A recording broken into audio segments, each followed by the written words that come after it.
Welcome to Strictly Facts, a guide to Caribbean history and culture, hosted by me, Alexandria Miller. Strictly Facts teaches the history, politics, and activism of the Caribbean and connects these themes to contemporary music and popular culture. Welcome, everyone, and welcome back to another episode of Strictly Facts, a guide to Caribbean history and culture. I am so elated to bring you this episode because at least when I think of freedom, about self-emancipation, about sovereignty in the Caribbean, I think we also have to really talk about the history of the community we're speaking about today, and that's the Maroons. And so to join us in this discussion, we have a very special guest, His Excellency Chief Richard Currie, Head of State of Cockpit Country. And for those who may be unfamiliar, Cockpit Country is in Western Jamaica and stretches across parishes Trelawney, St. Elizabeth, St. James, St. Anne, Manchester, and Clarendon. So welcome, Chief Currie. Thank you for joining us today. Thank you for having me. It's a pleasure being here. Definitely. Thank you. I have to give a big Senti shout out because in our building today. So it's a very proud moment for me and for the Strictly Facts community. So jumping right into our discussion today, as I mentioned to you before, my motivation for starting the podcast was really that, many of us, whether they're in the Caribbean or in the diaspora, don't know much of our history, whether that's Caribbean history at large, Jamaican history, much less Maroon history. And so in your words, could you give us a brief sort of history lesson of the Maroons and their integral part of shaping Jamaica's story? Okay, again, thank you for having me. And, it goes without saying that any opportunity to share some information and discuss the history of our people, it's always a pleasure to add the background that I've had living as a Maroon and moving across the land and accessing different opportunities in order to self-actualize, visions, plans that to me were integral to becoming a man. And that might have stemmed from knowing every person who I grew up around and knew as a Maroon or as a man at the time who was a Maroon.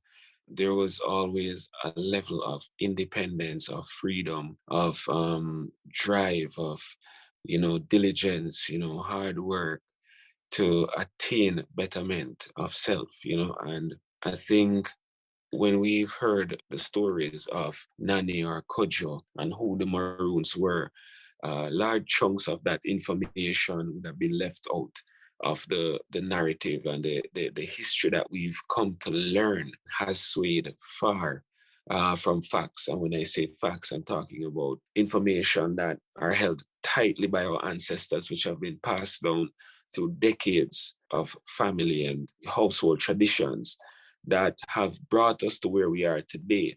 The missing cue for me, as far as history is concerned, is the identity of who the Maroons really are. And why is that important? It's very important because rights and all its assets, I would call it, thereof, flows from the identity of the people. And for us, we have been told that the Maroons were runaway slaves.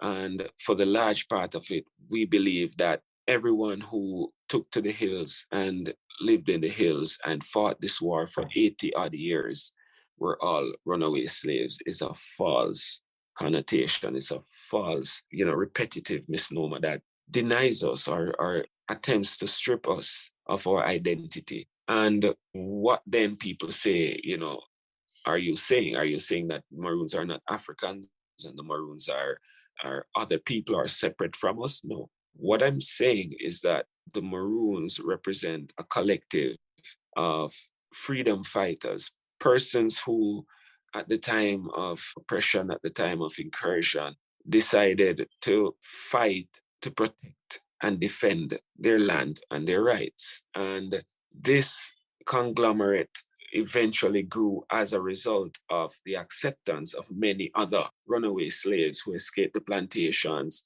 through various rebellions or raids, whatever it was, and formed the communities that, stretched right across the land.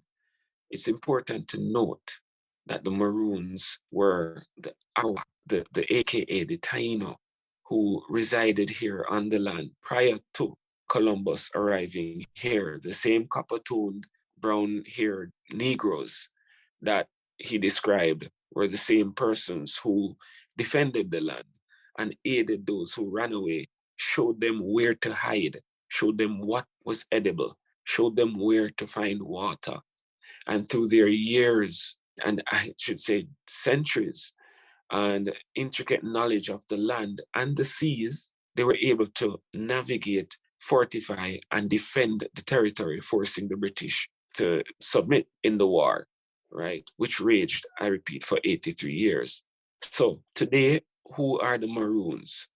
The Maroons have been I'd say, a defamed part of the true history of the land, because most of what mainstream would have consumed as it relates to who the Maroons were that the Maroons were traitors, the Maroons turned over their black fellows to the British. And there have been many other nasty things that have been said towards the Maroons without people quite understanding and knowing the history of the land, of the Maroons, of even their own identity and what it meant to have defeated what was the mightiest militia in the Western Hemisphere at the time.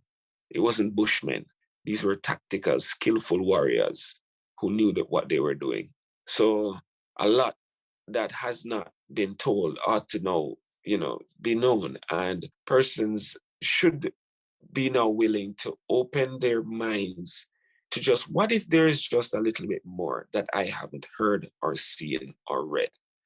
Let's pay some attention to documents which we would have found in archives, being sealed and put away for quite some time.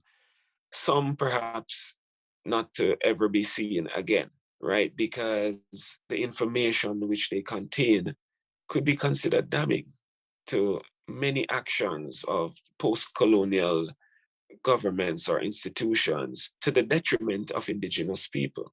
We, the Maroons, have faced quite a bit of self-inflicted deprivation and, in another sense, forced or directed to a general assimilation, which means giving up the identity and therefore forfeiting the estate that was left by our ancestors. And my position as chief has been, as would any other elected in the position, to uphold and honor the Treaty of 1738, honor the legacy of not just the born, but also the unborn, as stated in the treaty. To do anything contrary would be a violation of such. And I am merely putting forward my position as successor to Kojo to establish the sovereignty of who we are. Thank you so much for that just very necessary summary of the Maroon people. I think there are a number of things that came to mind as you spoke, right? First off, the necessity to clarify the story. As you said, there are definitely many misconceptions or many sort of mishistories. I feel like the story is more complicated, or definitely there marks a way of sort of disempowering the legacy of the Maroon people. And even when you think of the word Maroon itself, right, it's sort of epistemology, if I may, is complicated in that it was really used to sort of denigrate the magnitude of their power, right? The magnitude of their story. And so, as you sort of mentioned, there's a series of wars that the Maroons fight. The first Maroon War sort of ends with the treaty, as you mentioned. So could you talk a bit more about the accomplishments, even stipulations, and the challenges that arose from this moment? The treaty that was signed 1738 was one of peace and friendship, right? It's one of, I believe, two blood treaties that were ever signed. And treaties, we know, never die. And the essence of a treaty establishes one sovereign recognizing another. And in doing so, agreeing onto how they operate now on this common space of land. If you look at maritime law and how the laws of the seas and the relations between governments are established, majority are done through treaties. Now, the violation of a treaty is considered a major thing because your word is your honor. And if it goes as far as blood being shared and consumed at the point of agreeing to the terms of the treaty, signifies in history a major, a monumental occasion that took place between a favored nation, which is now the British monarch, and the Maroons of Jamaica, as we know, the land in its indigenous state. So, what has happened since 1738? The war ended physically, but went into another phase in that it went into a literal or more documented legal war, if you want to call it that, whereby the then established government under the crown would have been overseeing the estate of the crown on the land. And the respect between the British and the Maroons were maintained up until about the abolition of slavery, which took place in 1834, but didn't quite become effective until 1838. Now, very shortly after, we had several acts of parliament, which in essence tried to subvert or tried to undermine the rights of the Maroons, in that the 1842 Act of Repeal, what it essentially did was to remove the act that invoked the Maroon Treaty, first and foremost. Why was that done? Because many of the terms of the treaty or the paragraphs of the treaty made reference to slavery and runaways and captures and Negroes. And the essence of the abolition of slavery meant these terms became repugnant, no longer, applied or, were necessary. What ought to have happened, essentially, were then another sit down between the Maroons and the British to hammer out where do we go in terms of the agreements that were made in 1738. Now, it was a few incidences that took place shortly after that, in which deliberations were still ongoing, where several attempts were made by planters, former plantation owners, now overseers, attempting to take back some of the lands that were ceded in the war. And when I say ceded, meaning, so if you look at the lay of the land at the time, when they talk about what part of the land belongs to the Maroon, it didn't identify a border. What it said, the Maroons were free to hunt, gather within 3 miles of a British settlement, which again supports my initial statement that having won the war, the land was not passed, the land was not ceded. So move the clock forward. At the time when the Maroon Wars ended, one would have understood that a lot of resources would have been expended to finance the war, to keep the war going, and to sustain the people. The British controlled sugar, and sugar was approximately 50% of their entire wealth at the time. And Jamaica was a huge part of that. It was the crown jewel of British commerce economy. And we were left worse off than the British because being the kings of sugar and having so much wealth being circulated here amongst the planter society meant they were still able to rebuild. The British, had financing that was available, and they were far more wealthier at the time in terms of being able to rebuild and come out of the war looking more a nation established on the land.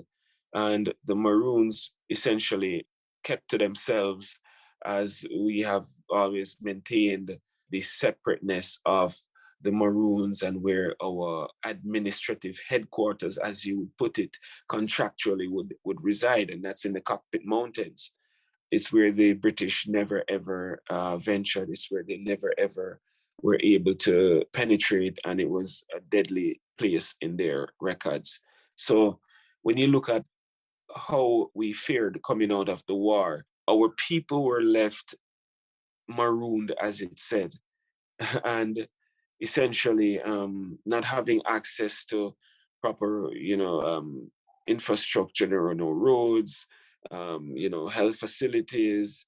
All that was very limited and rationed. We became very desolate and poor, and survived really off the land, which in its abundance provided sufficiently for families that kept us here for generations, leading to where we are today. Now, the challenge that we face is one where we have become so entangled, not understanding these important aspects of our history in terms of our identity and who we are and what that represents, that you struggle amongst even your fellows sometimes, right? The arguments that have been put forward by the colonialists or other oppressors that have been absorbed and taken as doctrine. When you can provide additional evidence, as I have found myself, being able to come up with concrete information showing that the people who they say we are actually deeper and richer than the actual story projects itself. So I find it as my solemn duty in trying to understand what my treaty meant to me and my people, and why is it that we were still living in the way that we were living, without running water, without roads, and having 40% of the island's fresh water emanating from our springs. I was travesty. I couldn't make sense of it. So in digging and digging, I went beneath the information that was at the surface. And my findings and my connections have led me to the truth that I now bear. And what I intend to do with that is to economically liberate us as a people, because for us and for the arguments of sovereignty, there comes great responsibility of being able to take care of the people, being able to take care of the nation, being able to uplift, empower, and mobilize the people. And it is not an easy feat by any means, but nonetheless, it's nothing short of what our entitlements are. And the significance of our treaty and standing as a free man, right? Standing in a state of freedom forever is an important connotation that cannot be overlooked if you say you are a Maroon. Thank you so much for that. Totally, as you mentioned, just the story in itself has gone through a series of convolutions. It's just way more in depth than I think oftentimes the history is told. And I mean, you definitely sort of got to one of my later questions on your hopes for the future, but we can talk about that a bit more. And going with your point of knowing who we are, I wanted you to maybe speak a bit briefly to the ways in which Maroons have also impacted Jamaican culture. It's not just this sort of simple story, but whether it's through language, through food, what are some of the influences that these sovereign peoples have had on Jamaica long term? Well, forever the conversations about, who is a Maroon and, how do you distinguish a Maroon from a regular Jamaican, and who is a Jamaican versus a Maroon, right?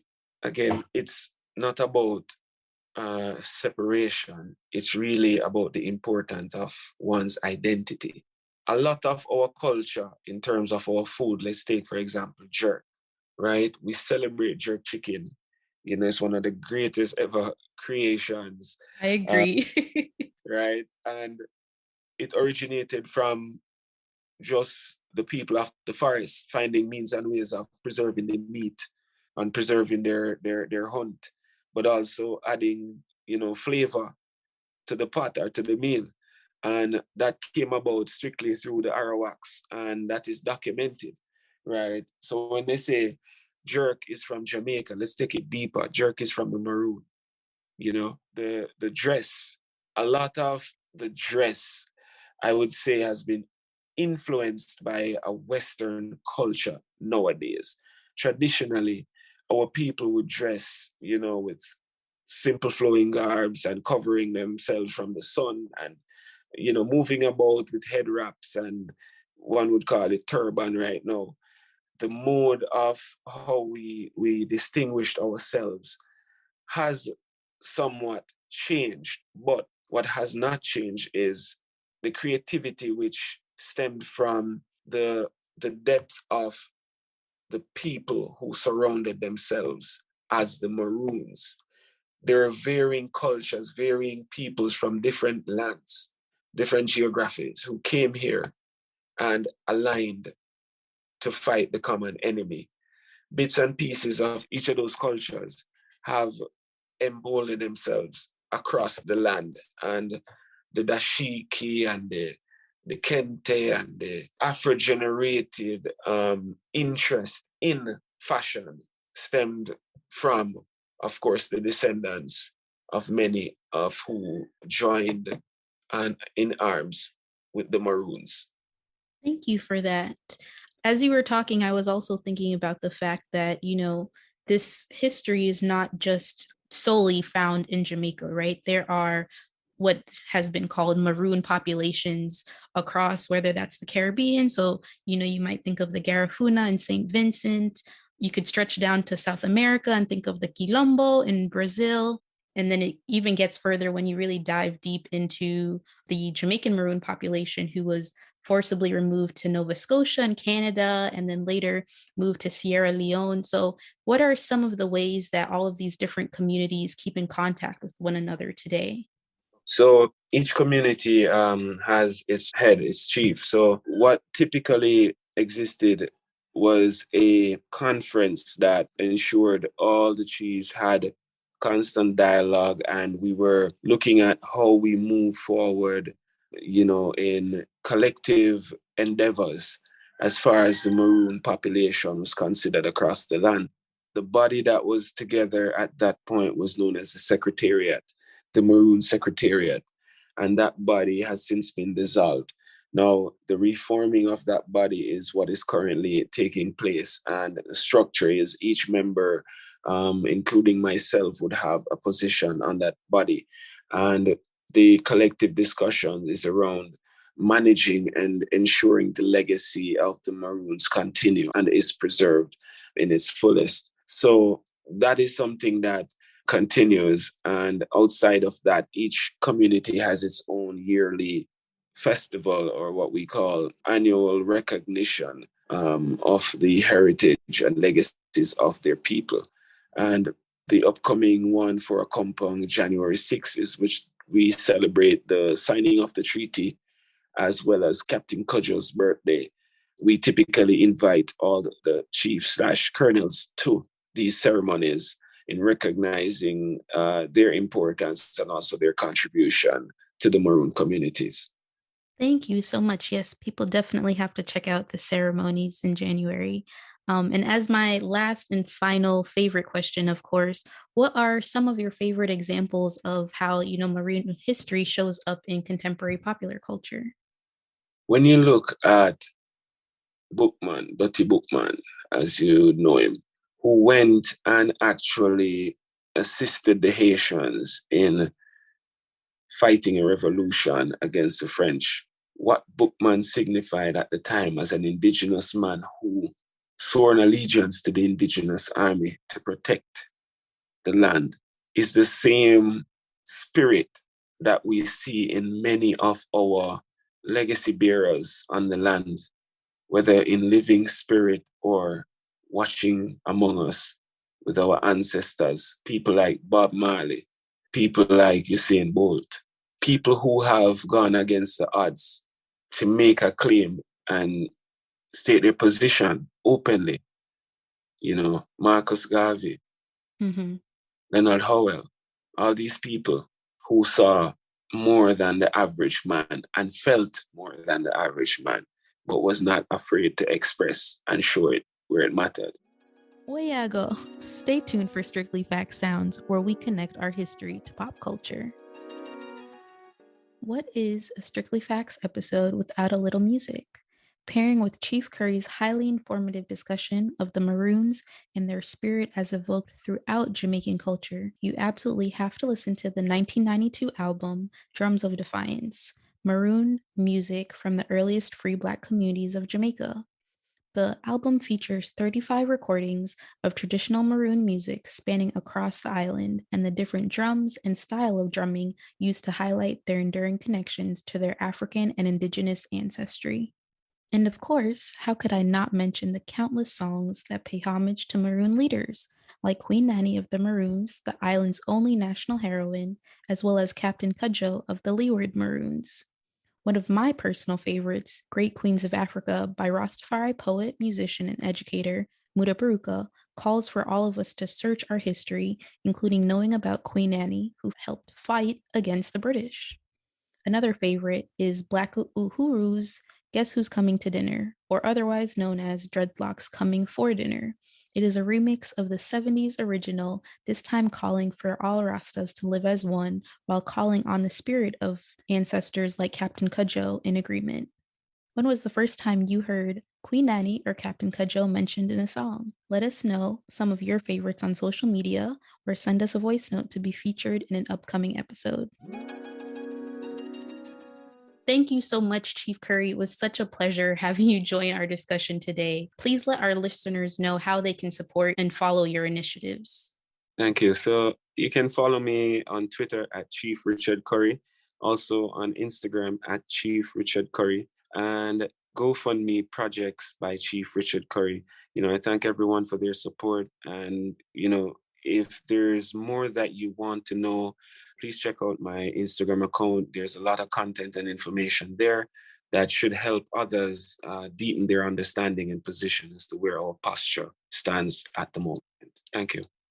Thank you so much, Chief Currie. And as always, thank you to our audience for listening. You can find that information in our show notes and on our syllabus and on our website. We hope you enjoyed this episode and little more, everyone.